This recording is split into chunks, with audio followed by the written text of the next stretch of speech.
നിലമ്പൂരിൻ്റെ മണ്ണ് നമുക്കെല്ലാവർക്കും അറിയാം. ഇന്ത്യൻ സ്വാതന്ത്ര്യ സമരത്തിന് ഏറ്റവും തീക്ഷ്ണമായ സ്മരണകൾ നൽകുന്ന മണ്ണാണ്. ദേശീയ പ്രസ്ഥാനത്തിന് ഏറ്റവും കരുത്തു പകർന്ന മണ്ണാണ് നിലമ്പൂരിൻ്റെ മണ്ണ്.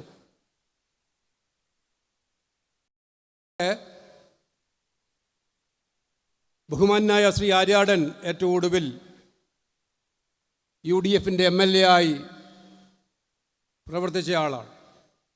മന്ത്രിയായി ഈ മണ്ഡലത്തിൻ്റെ ഓരോ പ്രവർത്തകരെയും നേരിട്ടറിയാവുന്ന, നാട്ടിലെ ജനങ്ങളുടെ പ്രയാസങ്ങളിലും ദുഃഖങ്ങളിലും എല്ലായ്പ്പോഴും പങ്കിടാൻ താല്പര്യം കാണിച്ചിട്ടുള്ള, ഇതുപോലൊരു കൺവെൻഷൻ ഇവിടെ നടന്നാൽ ആ കൺവെൻഷൻ്റെ ആദ്യാവസാനക്കാരനായിരിക്കണമെന്ന് നിർബന്ധമുള്ള അത്രയേറെ കമ്മിറ്റ്മെൻറ്റ് പ്രസ്ഥാനത്തോടും മതേതരത്തോടും വെച്ച് പുലർത്തുന്ന ശ്രീ ആര്യാടൻ്റെ അഭാവത്തിലാണ് നമ്മൾ കൺവെൻഷൻ ചേരുന്നത്. എനിക്കുറപ്പുണ്ട് അദ്ദേഹത്തിൻ്റെ മനസ്സും ആത്മാവുമൊക്കെ വിശ്വസിക്കാനും ഇല്ലെങ്കിലും ഇവിടെ ഉണ്ടാകുമെന്ന് പറയാനാണ് നമ്മളെല്ലാം ആഗ്രഹിക്കുന്നത്. അദ്ദേഹം വളരെ ശക്തമായിട്ട് ഈ മണ്ഡലത്തെ മുന്നോട്ട് കൊണ്ടുവരാൻ, കേരളത്തിൻ്റെ മുൻപന്തിയിലെത്തിക്കാനായിട്ട് നടത്തിയിട്ടുള്ള അനവരതമായ പരിശ്രമങ്ങളെ നമ്മളെല്ലാം ബഹുമാനിക്കുന്നവരാണ്. ഈ തെരഞ്ഞെടുപ്പ് ഇവിടെ എന്തുകൊണ്ട് വന്നു എന്നുള്ളതിനെക്കുറിച്ച് ഞാനിവിടെ വിശദീകരിക്കേണ്ട കാര്യമില്ല. പക്ഷേ ഈ തെരഞ്ഞെടുപ്പ് വന്നതിന് ഒരു കാരണം മാത്രമേ ഉള്ളൂ. അത് കേരളത്തിലെ ജനങ്ങളെ ഇത്രയേറെ വെറുക്കപ്പെടാൻ സാഹചര്യമൊരുക്കിയ ഒരു സർക്കാരിൻ്റെ പ്രവർത്തനങ്ങളുടെ പരിണിത ഫലമാണ് ഇവിടെ ഉണ്ടായ തെരഞ്ഞെടുപ്പ് എന്നുള്ളതിന് സംശയമില്ല. ഇന്നലെ ബഹുമാന്യനായ മുഖ്യമന്ത്രി ഇവിടെ വന്ന് പ്രസംഗിച്ചതായിട്ട് ഞാൻ കണ്ടു. അദ്ദേഹം ഈ മണ്ണിൽ പ്രസംഗിച്ചത് ചതിയെക്കുറിച്ച് സംസാരിച്ചുകൊണ്ടായിരുന്നു.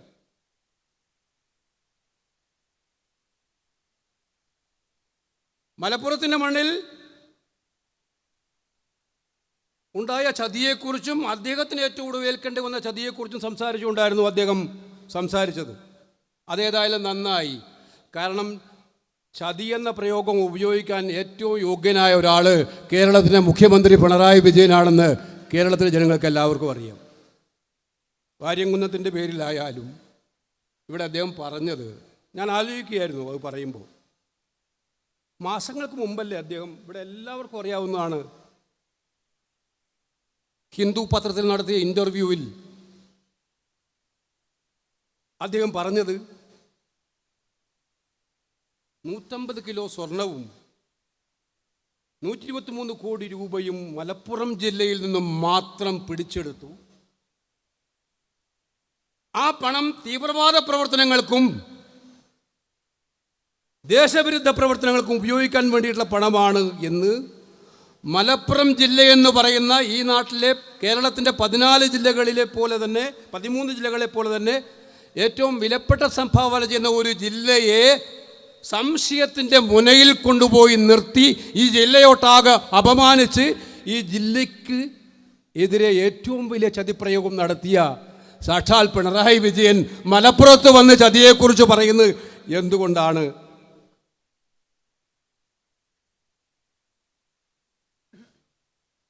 ഇവിടെ എല്ലായിടത്തും എൻഫോഴ്സ്മെൻറ്റ് ഡയറക്ടറേറ്റിനോട് ചോദിച്ചാൽ അറിയാം, റവന്യൂ ഇൻ്റലിജൻസ് ഡിപ്പാർട്ട്മെൻറ്റിനോട് ചോദിച്ചാൽ അറിയാം. അതുപോലെ തന്നെ കേരളത്തിൻ്റെ ഏജൻസികളോട് ചോദിച്ചാൽ അറിയാം. എല്ലാ ജില്ലയിലും കള്ളപ്പണം പിടിക്കാറുണ്ട്, എല്ലാ ജില്ലയിലും സ്വർണം പിടിക്കാറുണ്ട്. മുഖ്യമന്ത്രി ആ ജില്ലകളുടെ സ്റ്റാറ്റസ് ഒന്നും പറയാതെ മലപ്പുറത്തിൻ്റെ സ്റ്റാറ്റസ് മാത്രം പറയാൻ ഈ ജില്ലയിൽ, ഞാൻ നേരത്തെ പറഞ്ഞു, സ്വദേശീയ സ്വാതന്ത്ര്യ സമരത്തിനും അതുപോലെ ഈ നാട്ടിലെ മതേതരത്വത്തിനും ഏറ്റവും പേരുകേട്ട ഒരുപാട് സംഭാവനകൾ നൽകിയ ഈ ജില്ലയെ ഈ രീതിയിൽ സംശയമുനയിൽ നിർത്താൻ, ഈ ജില്ലയെ ഒറ്റപ്പെടുത്തി ആക്രമിക്കാൻ എന്താണ് ആ ചതിപ്രയോഗം? കേരളം മറക്കാവുന്ന ഒരു ചതിപ്രയോഗം, അതും ഒരു മുഖ്യമന്ത്രിയിൽ നിന്നുണ്ടാവുക എന്ന് പറഞ്ഞാൽ. ഞാൻ ഓർക്കുകയാണ്, അദ്ദേഹം അഭിമന്യനായ പാണക്കാട് തങ്ങളെയും വെറുതെ വിട്ടില്ല. അദ്ദേഹം ഇന്ന് ഇവിടെ ഇല്ല. ഞാൻ കണ്ടു അദ്ദേഹത്തിൻ്റെ ആ പ്രസംഗത്തിന് അന്ന് കേട്ടപ്പോൾ ഞാൻ ഞെട്ടിപ്പോയി. അദ്ദേഹത്തെ വിമർശിക്കുന്നത് പാണക്കാട് തങ്ങന്മാരെല്ലാവരെയും അവർ രാഷ്ട്രീയ പാർട്ടികളുടെ പ്രതിനിധികളാണ്, പ്രസിഡന്റന്മാരാണ്. പക്ഷെ അത് മാത്രമാണോ കേരള സമൂഹം അവരെ കാണുന്നത്? കേരള സമൂഹത്തിന് അത് മാത്രമാണോ അവർ തിരിച്ചു നൽകിയത്? ഈ നാട്ടിൽ അസമാധാനം ഉണ്ടാകുമ്പോൾ, മതവൈര്യം കത്തിക്കയറുമ്പോൾ, ജാതിയും മതവും പറഞ്ഞ് മനുഷ്യനെ തമ്മിലടിക്കാൻ ശ്രമിക്കുമ്പോൾ സമാധാനത്തിൻ്റെ ദൂതുമായിട്ട് ഇവിടെ മാത്രമല്ല ഏറ്റവും ഒടുവിൽ മഹാനായ പോപ്പിൻ്റെ അടുത്ത് വരെ എത്തുന്നതിൽ ധൈര്യം കാണിച്ച തങ്ങളാണ് ഇവിടുത്തെ തങ്ങൾ എന്ന് ആർക്കറിയാത്തത്? സംഘർഷങ്ങൾ ഉണ്ടാകുമ്പോൾ, വർഗീയ സംഘർഷങ്ങൾ ഉണ്ടാകുമ്പോൾ, പ്രശ്നങ്ങൾ ഉണ്ടാകുമ്പോൾ അവിടെ ഒരു കക്ഷി ചേരുന്നതിന് പകരം അവിടെ സമാധാനത്തിന് നിൽക്കുന്നവർ. അപ്പോൾ അദ്ദേഹത്തെക്കുറിച്ച് പറയാം, അദ്ദേഹം പാർട്ടി പ്രസിഡന്റ് ആയതുകൊണ്ട് അദ്ദേഹം തീവ്രവാദത്തിന് അനുകൂലമായ നിലപാടെടുക്കുന്നത് ഒഴിവാക്കണമെന്ന് പ്രസ്താവനയാണ് മുഖ്യമന്ത്രി നടത്തിയത്.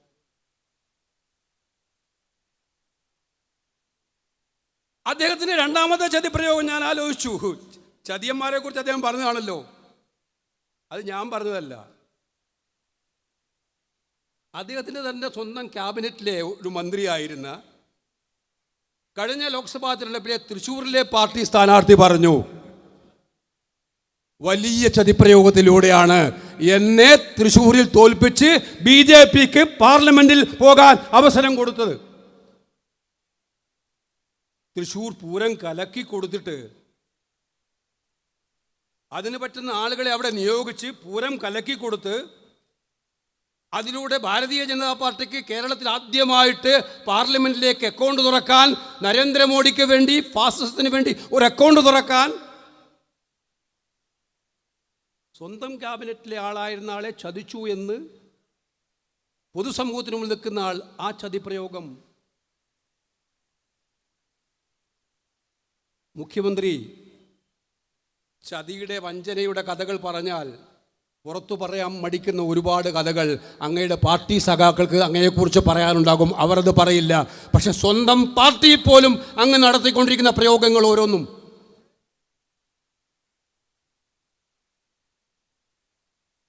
ഇതെന്ത് ചർച്ചയാണ്? ഈ തെരഞ്ഞെടുപ്പ് ഒരു രാഷ്ട്രീയ പോരാട്ടമാണ്, സംശയം വേണ്ട. കഴിഞ്ഞ 9 വർഷക്കാലമായി കേരളത്തെ ഭരിച്ചു മുടിച്ച് തകർത്ത് പാവപ്പെട്ടവനെ നിരാധാരമാക്കുന്ന ഈ സർക്കാരിനെതിരായിട്ടുള്ള കാഹളം മുഴക്കേണ്ട തെരഞ്ഞെടുപ്പാണ് ഈ തെരഞ്ഞെടുപ്പ്. എന്തും തനിക്ക് ഭൂഷണമാണ് എന്ന് പറയുന്ന ഒരു ഗവൺമെൻറ്, അത് നയിക്കുന്ന മുഖ്യമന്ത്രി. ആശാ വർക്കർമാർ 100 അല്ല 100,000 ദിവസം സമരം ചെയ്താലും അത് എന്നെ ബാധിക്കുന്ന പ്രശ്നമല്ല. അവർ തെണ്ടിപ്പിരിച്ച് സമരം നടത്തുന്നവരാണ് എന്ന് ആക്ഷേപിച്ചിട്ട് പാവപ്പെട്ട ആശാവർക്കർമാരുടെ സമരത്തെ പോലും ആക്ഷേപിച്ച് മുഖ്യമന്ത്രി മലപ്പുറത്ത് വന്നപ്പോൾ, ഇന്നലെ വന്നപ്പോൾ ഞാൻ ധരിച്ചു അഭിനന്ദനായ കുഞ്ഞാലിക്കുട്ടി സാഹിബിൻ്റെ മണ്ഡലമായ കൂരിയാട് അദ്ദേഹം വരുമെന്ന് ഞാൻ വിചാരിച്ചു. മുഖ്യമന്ത്രി ഇവിടെ വരുമ്പം വരണ്ടേ? കേരളം കണ്ട അടുത്ത കാലത്ത് കണ്ട, എനിക്കറിയില്ല, മാധ്യമങ്ങൾക്ക് ഇപ്പം താല്പര്യം തിരഞ്ഞെടുപ്പായിരിക്കും, അതുകൊണ്ടായിരിക്കും. പക്ഷേ കേരളത്തിൽ ഏറ്റവും ചർച്ച ചെയ്യേണ്ട ഒരു വിഷയം, ഏറ്റവും ഭീകരമായൊരു വിഷയമല്ലേ ദേശീയ പാതയിൽ ഉണ്ടായിരിക്കുന്ന ഈ നിർമ്മാണത്തിലെ അഴിമതിയും തകർച്ചയും? ആ തകർച്ച ഉണ്ടായി ഇത്ര ദിവസമായി. ഇവിടെ മാത്രമല്ല, കാസർഗോഡ്, കണ്ണൂരിൽ, മലപ്പുറത്ത്, തൃശ്ശൂരിൽ, ആലപ്പുഴയിൽ ദേശീയപാത നിർമ്മാണവുമായി അതുവരെ ദേശീയപാത എന്ന് പറഞ്ഞാൽ എൻ്റെ മാത്രം അക്കൗണ്ടിലാണ് എന്ന് പറഞ്ഞ മുഖ്യമന്ത്രി, ബഹുമാനപ്പെട്ട മുഖ്യമന്ത്രി, ഈ തകർച്ച അങ്ങ് ആരുടെ അക്കൗണ്ടിലാണ് പെടുത്തുന്നത്? ഈ ദേശീയപാതയിൽ ഉണ്ടായിരിക്കുന്ന തകർച്ച ഞെട്ടിപ്പിക്കുന്ന വിവരങ്ങളാണ് പബ്ലിക് അക്കൗണ്ട്സ് കമ്മിറ്റി മുമ്പാകെ ഇന്ത്യയുടെ ട്രാൻസ്പോർട്ട് സെക്രട്ടറിയും national highway authority of India ചെയർമാനും ഷെയർ ചെയ്തിരിക്കുന്ന കാര്യങ്ങൾ വെച്ച് നോക്കിയാൽ ഞെട്ടിപ്പിക്കുന്ന കാര്യങ്ങളാണ് കേരളത്തിലെ ദേശീയപാത നിർമ്മാണത്തിൽ നടന്നിരിക്കുന്നത്.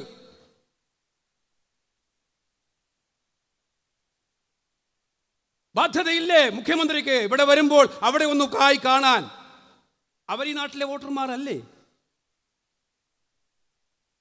ഈ ദിവസം ഇത്രയായിട്ടും ബഹുമാനപ്പെട്ട മുഖ്യമന്ത്രി പറഞ്ഞില്ല ദേശീയപാത അതോറിറ്റി ഒന്ന് പരിശോധിക്കണമെന്ന്. കഴിഞ്ഞ ദിവസം പത്രക്കാർ ചോദിച്ചപ്പോൾ പറഞ്ഞു അതെല്ലാം ശരിയായിക്കോളും എന്നാണ് പറഞ്ഞത്. ഏതാ ശരിയാവുക? ഇതിൻ്റെ പിന്നിൽ അഴിമതികളോ? ഇത് ഡിസൈൻ തകരാറായി നിർമ്മിച്ചതോ? ഇവിടെ കാണിച്ചിരിക്കുന്ന എല്ലാ കൊള്ളരുതായ്മകളോ? അതെല്ലാം ശരിയായിക്കൊള്ളാമെന്നാണോ മുഖ്യമന്ത്രി പറയുന്നത്? അങ്ങ് പറഞ്ഞില്ല. പക്ഷേ പബ്ലിക് അക്കൗണ്ട്സ് കമ്മിറ്റി പറഞ്ഞിട്ടാണ് 3 ദിവസമായിട്ട് ഇന്ത്യയുടെ ചരിത്രത്തിലാദ്യമായിട്ട് ദേശീയപാത അതോറിറ്റിയുടെ ചെയർമാൻ കേരളത്തിൽ ഇരുന്ന് കൂട്ടുകയും കിഴിക്കുകയും ചെയ്തുകൊണ്ടിരിക്കുന്നത്. ഇതിന് മിസ്റ്റർ പിണറായി, അങ്ങക്ക് ഭൂഷണമായിരിക്കാം ഈ തകർച്ച, ദേശീയപാതയിലുണ്ടായ തകർച്ച. പക്ഷേ കേരളം അപമാനം കൊണ്ട് തലകുനിച്ച ദിവസങ്ങളായിരുന്നു ഇതെല്ലാം. ഇത് നിങ്ങൾ മനസ്സിലാക്കണം. ഈ നാട്ടിൽ കഴിഞ്ഞ 9 വർഷക്കാലമായി നടക്കുന്ന ഭരണത്തിൻ്റെ നന്മകളെ കുറിച്ചാണല്ലോ പറയുന്നത്. ഞാൻ വിചിത്രമായ കാര്യം കേൾക്കുകയാണ്. CP ജോൺ പ്ലാനിംഗ് ബോർഡിലൊക്കെ ഇരുന്നാണല്ലോ ഫണ്ടൊക്കെ അലോട്ട് ചെയ്യുന്നതിനെക്കുറിച്ച് കൃത്യമായിട്ട് അറിയാമല്ലോ. ഇപ്പം മീഡിയയ്ക്ക് കൊടുത്തൊരു രഹസ്യ സർക്കുലർ എൻ്റെ കണ്ണിൽപ്പെടുകയുണ്ടായി. ഞങ്ങൾ ഇന്ന് പരസ്യം തരും, ആ പരസ്യം പരസ്യമായിട്ട് കാണിക്കരുത്, ആ പരസ്യത്തിൻ്റെ തലേദിവസം ആ പരസ്യത്തിൻ്റെ തലേദിവസം വാർത്തയായിട്ട് കാണിക്കണം. സർക്കുലറിൻ്റെ കോപ്പി എൻ്റെ അടുത്തുണ്ട്, ഞാൻ ആധികാരികമായിട്ട് തന്നെ പറയുന്നത്. അപ്പം നിങ്ങൾ ഈ കഴിഞ്ഞ 9 മാസക്കാലത്ത് എൻ്റെ മിസ്റ്റർ പിണറായി, അറേബ്യൻ നാട്ടുകളിലെ എല്ലാ സുഗന്ധദ്രവ്യങ്ങളും കൊണ്ടുവന്നാലും നിങ്ങളുടെ കയ്യിലെ പാപക്കറകൾ കഴുകിക്കളയാൻ കഴിയില്ല എന്ന് മാക്ബത്തിലെ പ്രയോഗം ഞാനിവിടെ ഉപയോഗിക്കാൻ ആഗ്രഹിക്കുകയാണ്. നിങ്ങൾ എത്ര മാധ്യമങ്ങളെ കൊണ്ട് എഴുതിപ്പിച്ചാലും ഞാൻ വിചാരിക്കുന്നില്ല കേരളത്തിലെ മാധ്യമങ്ങൾ അങ്ങനെ ഒരു കെണിയിൽ വീഴുമെന്ന് ഞാൻ വിചാരിക്കുന്നില്ല. അവർ അതിനേക്കാൾ ഉയരത്തിൽ നിൽക്കുന്നവരാണെന്നാണ് എൻ്റെ ധാരണ, നമ്മുടെ എല്ലാം ധാരണ. പക്ഷേ ഇവരുടെ രീതികളാണ് ഞാൻ പറയുന്നത്. ഒരു കമ്മ്യൂണിസ്റ്റ് മുഖ്യമന്ത്രി, കമ്മ്യൂണിസ്റ്റ് ഗവൺമെൻറ്റും, മുഖ്യമന്ത്രിക്ക് വേണ്ടി ഉണർത്തുപാട്ട്, സിനിമകൾ ഒക്കെ ആവാം. പക്ഷേ ഇത് കാണുന്നവരാണ് കേരളത്തിലെ ജനങ്ങൾ. സാമൂഹ്യക്ഷേമ പെൻഷൻ, ഞാൻ ഉമ്മൻചാണ്ടിയെക്കുറിച്ച് ഓർമ്മിക്കുകയാണ്. കേരളത്തിലെ ഒരു മനുഷ്യനും മറക്കാൻ കഴിയില്ല. അദ്ദേഹത്തിൻ്റെ കാലത്ത് 2-3 പെൻഷൻ കിട്ടുന്നവരുണ്ട് എന്ന് പറഞ്ഞിട്ട് ആ പാവങ്ങൾ 1000 രൂപ 500 രൂപയൊക്കെ വാങ്ങിച്ചുകൊണ്ടിരിക്കുന്ന 2-3 പെൻഷൻ, ആ 2-3 പെൻഷൻ വാങ്ങിക്കുന്നുണ്ടെന്ന് പറഞ്ഞിട്ട് അതെല്ലാം കൂടെ ഏകീകരിക്കാൻ വേണ്ടിയിട്ടാണ് ഒറ്റ പെൻഷനാക്കി മാറ്റിയത്. ആ പെൻഷൻ്റെ സ്ഥിതി നമുക്കെല്ലാവർക്കും. തിരഞ്ഞെടുപ്പ് കാലത്ത് വോട്ട് വാങ്ങിക്കാൻ വേണ്ടി ഉപയോഗിക്കുന്ന കൈക്കൂലിയാക്കിയിട്ടാണ് ശ്രീ പിണറായി വിജയൻ്റെ സർക്കാർ ഇപ്പോൾ പെൻഷൻ ഇലക്ഷൻ കാലത്ത് 2 ഗഡു, ഇനിയിപ്പം വരുമായിരിക്കും ചിലപ്പോൾ, എവിടെയെങ്കിലും പറയൂ 2 ഗഡു 1 ഗഡു. സാധാരണക്കാരന് ജീവിക്കാൻ പറ്റാത്ത അന്തരീക്ഷം. ഇതുപോലെ ഉണ്ടായൊരു കാലം ഉണ്ടായിട്ടില്ല. അഴിമതിയുടെ മന്ദിരങ്ങളിൽ വാടുന്ന മന്ത്രിമാർക്കും ഗവൺമെന്റിനും ഏറ്റവും സാധാരണക്കാരൻ്റെ ഹൃദയവിചാരങ്ങളും പ്രയാസങ്ങളും മനസ്സിലാവുക. അത് പാവപ്പെട്ട തൊഴിലാളികൾ, അത് കെട്ടിട നിർമ്മാണ തൊഴിലാളിയായാലും പാവപ്പെട്ട കയർ തൊഴിലാളിയായാലും കശുവണ്ടി തൊഴിലാളി. ഇപ്പം ഞാൻ ചോദിച്ചയാളെ, കഴിഞ്ഞ ദിവസങ്ങളിലൊക്കെ നമ്മൾ കണ്ടതാണ്, ഒരു കപ്പൽ മുങ്ങി ആലപ്പുഴയുടെ തീരത്ത്. മഹാരാഷ്ട്രയിൽ മുമ്പ് ഒരു കപ്പൽ അപകടം ഉണ്ടായി, ഞാനത് പഠിച്ചു. മഹാരാഷ്ട്രയിൽ കപ്പൽ അപകടം ഉണ്ടായപ്പോൾ ആ കപ്പൽ നിർമ്മാണ കമ്പനിക്കെതിരായിട്ട് സർക്കാർ കേസ് കൊടുത്തു. ഭീമമായ തുക അവരിൽ നിന്നും പിഴ ഈടാക്കി. അതുമൂലം ദുരിതം അനുഭവിക്കുന്ന ജനങ്ങൾക്ക് കൊടുക്കാൻ തീരുമാനിച്ചു. 2010 എൻ്റെ ഓർമ്മ. ഇവിടെ നിങ്ങൾ മനസ്സിലാക്കേണ്ടത്, ഇന്നിപ്പം പത്രങ്ങളിലൊക്കെ നിങ്ങൾ വായിച്ചു, കഴിഞ്ഞ കുറേ ദിവസങ്ങളായിട്ട് തീരദേശത്ത് വറുതിയാണ്, പട്ടിണിയാണ് പാവങ്ങൾക്ക്. ഈ സർക്കാർ അനങ്ങിയോ? ഞാൻ അത്ഭുതപ്പെടുകയാണ്. എന്തുകൊണ്ട് കപ്പൽ കമ്പനിക്കെതിരായിട്ട് കേസുമായി മുന്നോട്ട് പോകുന്നില്ല? ആരുടെ താല്പര്യമാണ് ഈ സർക്കാർ സംരക്ഷിക്കുന്നത്? പാവപ്പെട്ടവൻ്റെ സംരക്ഷണമാണോ അതല്ലോ വൻകിട മുതലാളിമാരുടെ സംരക്ഷണമാണോ നിങ്ങൾ നൽകാൻ ഉദ്ദേശിക്കുന്നത്? ഇതിന് മറുപടി പറയാൻ മുഖ്യമന്ത്രി ഇനിയും മടിച്ചിട്ട് കാര്യമില്ല. ഇവിടെ നേതാക്കന്മാരുടെ നീണ്ട നിരയുള്ളതുകൊണ്ട് ഞാൻ ദീർഘമായ പ്രസംഗത്തിന് ഒരു കാര്യം കൂടി ചോദിപ്പിക്കാൻ ആഗ്രഹിക്കുന്നു. നിലമ്പൂരിൽ ചർച്ച ചെയ്യുമ്പോൾ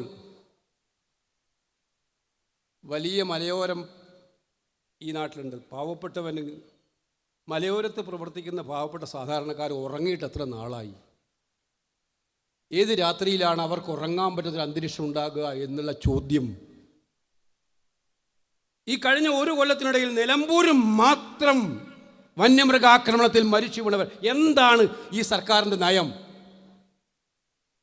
വന്യമൃഗങ്ങളുടെ മുമ്പിലേക്ക് ചാവാനായിട്ട് സാധാരണക്കാരനെ മനുഷ്യനെ ഇട്ടുകൊടുക്കുന്ന രീതിയല്ലേ ഈ കഴിഞ്ഞ 9 വർഷക്കാലം കണ്ടത്? എന്തെല്ലാം പ്രഖ്യാപനങ്ങൾ, എന്തെല്ലാം നിങ്ങൾ പറഞ്ഞു. ആ പ്രഖ്യാപനങ്ങളും പറഞ്ഞ വാക്കുകൾക്കൊന്നും ഒരു വിലയുമില്ല. ഓരോ ദിവസവും ഇത് കൂടിക്കൊണ്ടിരിക്കുകയല്ലേ. സ്വന്തം വീട്ടിൽ കടന്നുറങ്ങാൻ പോലും ധൈര്യത്തോടെ കടന്നുറങ്ങാൻ പറ്റാത്ത ഒരു സാഹചര്യം ഈ മലയോര മേഖലകളിൽ ഉണ്ടാക്കിയതിൻ്റെ പൂർണ്ണ ഉത്തരവാദിത്വത്തിൽ നിന്നും ഈ സർക്കാരിന് ഒഴിഞ്ഞു മാറാൻ കഴിയുമോ? അത് പരിഹരിക്കാൻ എന്ത് ക്രിയാത്മകമായ നടപടിയാണ് നിങ്ങൾ സ്വീകരിച്ചിരിക്കുന്നത്? മറുപടിയില്ല. ഈ തെരഞ്ഞെടുപ്പിലെ മുഖ്യ വിഷയങ്ങളിൽ ഒന്ന് അത് തന്നെയായിരിക്കും. അതുകൊണ്ട് ഈ സാധാരണക്കാരൻ്റെ, പാവപ്പെട്ടവൻ്റെ, കൃഷിക്കാരൻ്റെ, കൃഷി ചെയ്താൽ ആ കൃഷി ചെയ്ത ഭൂമി മൃഗങ്ങൾ കൊണ്ടുപോകുന്നൊരവസ്ഥയിൽ പാവപ്പെട്ട കൃഷിക്കാരൻ എവിടെ നോക്കാനാണ്? പിന്നെ ഞാൻ കഴിഞ്ഞ ദിവസം ആദ്യം കണ്ടു, BJP ഇവിടെ സ്ഥാനാർത്ഥിയെ പ്രഖ്യാപിക്കില്ല എന്ന് പറഞ്ഞു. അപ്പോൾ തന്നെ ചിലർ എന്തൊക്കെയോ മണത്തു. BJP എന്തുകൊണ്ട് ഈ പ്രധാന ഉപതെരഞ്ഞെടുപ്പുകളിലേക്ക് BJP സ്ഥാനാർത്ഥിയെ പ്രഖ്യാപിക്കുന്നില്ല? തൃശ്ശൂരിലെ പാർലമെൻറ്റിൻ്റെ ബാക്കിയാണോ ഇത് എന്ന് എല്ലാവരും മനസ്സിലൊന്ന് ഇത് ചിന്തിച്ചു. പിന്നെ മാധ്യമങ്ങളിലും എല്ലായിടത്തും സമ്മർദ്ദം വന്നപ്പോൾ ഒരു സ്ഥാനാർത്ഥിയെ എവിടെ നിന്നൊക്കെയോ കണ്ടുപിടിച്ച് ഇപ്പം നിർത്തിയിട്ടുണ്ട്. ആ നിർത്തിയ സ്ഥാനാർത്ഥിയുടെ ഉദ്ദേശം എന്താണെന്ന് നമുക്കറിയാം. പക്ഷെ ഉദ്ദേശിക്കുന്നവരോട് ആ ഉദ്ദേശം, നിങ്ങളുടെ ഉദ്ദേശം നടക്കാൻ പോകുന്നില്ല, ആ പൂതി നടക്കാൻ പോകുന്നില്ല എന്ന് മക്കളെ എന്നും മാത്രമേ പറയാൻ ആഗ്രഹിക്കുന്നുള്ളൂ. കാരണം അവർ ഈ മിഞ്ഞാന്ന് സതീശൻ ഇന്നലെ പോയി കണ്ടു എന്ന് പറഞ്ഞു. ഞാൻ അദ്ദേഹത്തെ വിളിച്ചിരുന്നു. ഒഡീസയിൽ ഒരു പുരോഹിതന് നേരെ ഉണ്ടായിട്ടുള്ള ആക്രമണം എന്ത് ഭീകരമായിരുന്നു. അദ്ദേഹത്തിന് എഴുന്നേറ്റിരിക്കാൻ പോലും പറ്റുന്നില്ല. 80 വയസ്സ് കഴിഞ്ഞ ഒരു പുരോഹിതനെ അച്ഛനോട് പറയായിരുന്നു, 90 വയസ്സ് കഴിഞ്ഞ ഒരു അച്ഛനെ വലിച്ചിഴച്ച് കൊണ്ടുപോയിരുന്നു. രാത്രി 20-25 ഗുണ്ടകൾ കയറി അടിച്ച് തീർക്കായിരുന്നു.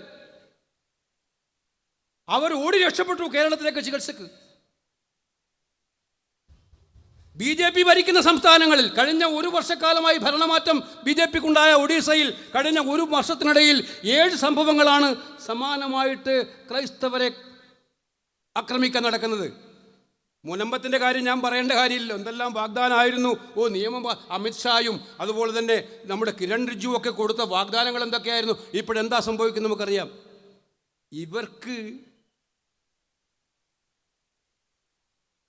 ഇവർക്ക് മതചിഹ്നങ്ങളും പേരുകളും ഒക്കെ തന്നെ തിരഞ്ഞെടുപ്പിൽ വോട്ട് വാങ്ങാൻ വേണ്ടി മാത്രമുള്ള ഉപകരണമാണ് എന്ന് ഓരോ ദിവസവും അവർ തെളിയിച്ചു കൊണ്ടിരിക്കുകയാണ്.